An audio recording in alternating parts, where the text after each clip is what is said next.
We believe that the knowledge, experience, and insight of low-income young people needs to be integrated into policies and programs designed to improve the conditions effectively.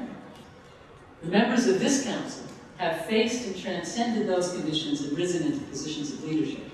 They have deep knowledge about what enabled them to do that as individuals, what needs, therefore, to be expanded and funded for more young people, as well as what obstacles and injustices still need to be addressed and eliminated. Good afternoon, everyone. I didn't know what time it was. So my name is Lashon Amado. I'm originally from Boston, Massachusetts, but I currently live in Brockton, Massachusetts.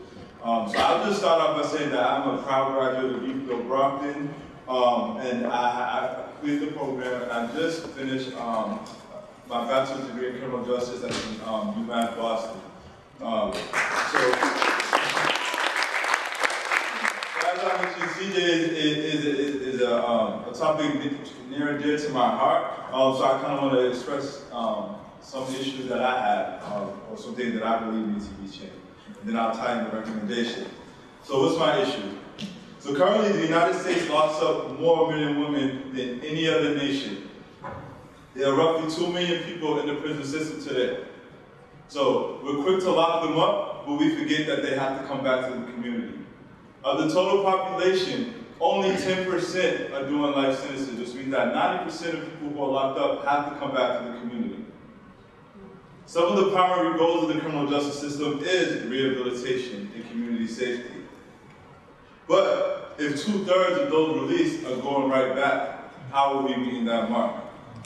These individuals are returning back to prison not because they want to or just because they're bad individuals.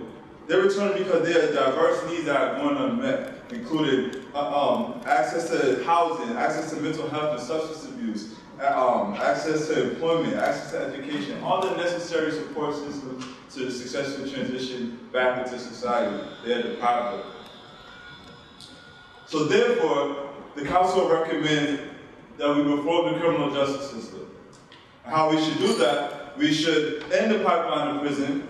We should, 2, eliminate disparities in sentencing that correlate with race.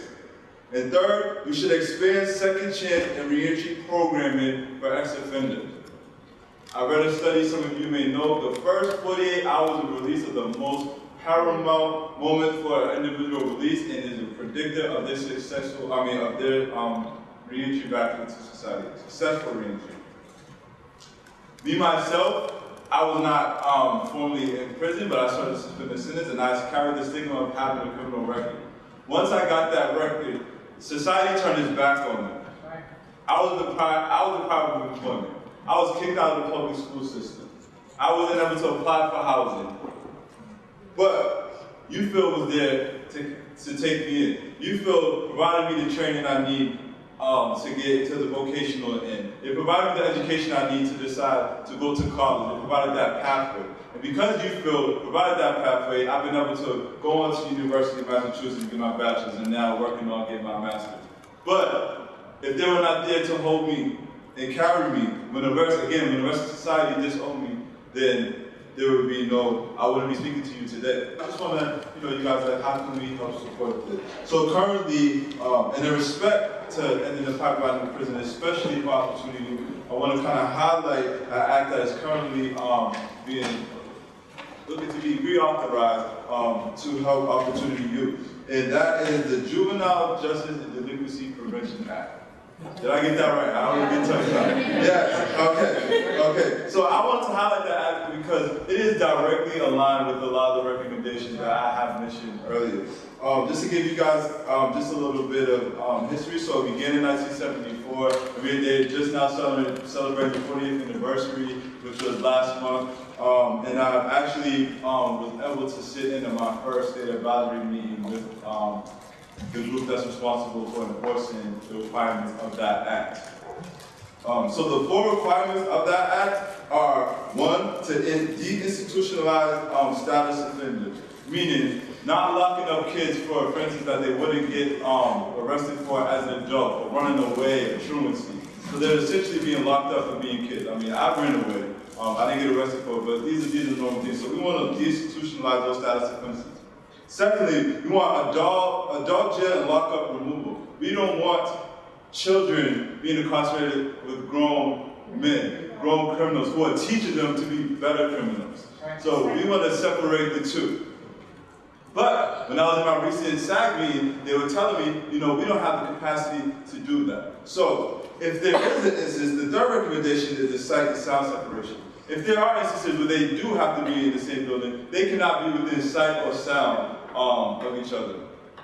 The last one is disproportionate minority contact, which is essentially addressing the disproportionate contact of young men of color in arrest, detention, and confinement. Again, I told you each state who receives funding through this act should have a state advisory group. It's essentially a planning and advisory team that holds the state accountable to enforcing those four core requirements. So again, I just ask that you guys take a look at it. If you don't know already, please take a look at it. There's a campaign going on right now, after 4040. But I just want to end and say, every child, man, and woman deserves a second chance to be kids, fathers, and mothers, and not criminals. Thank you.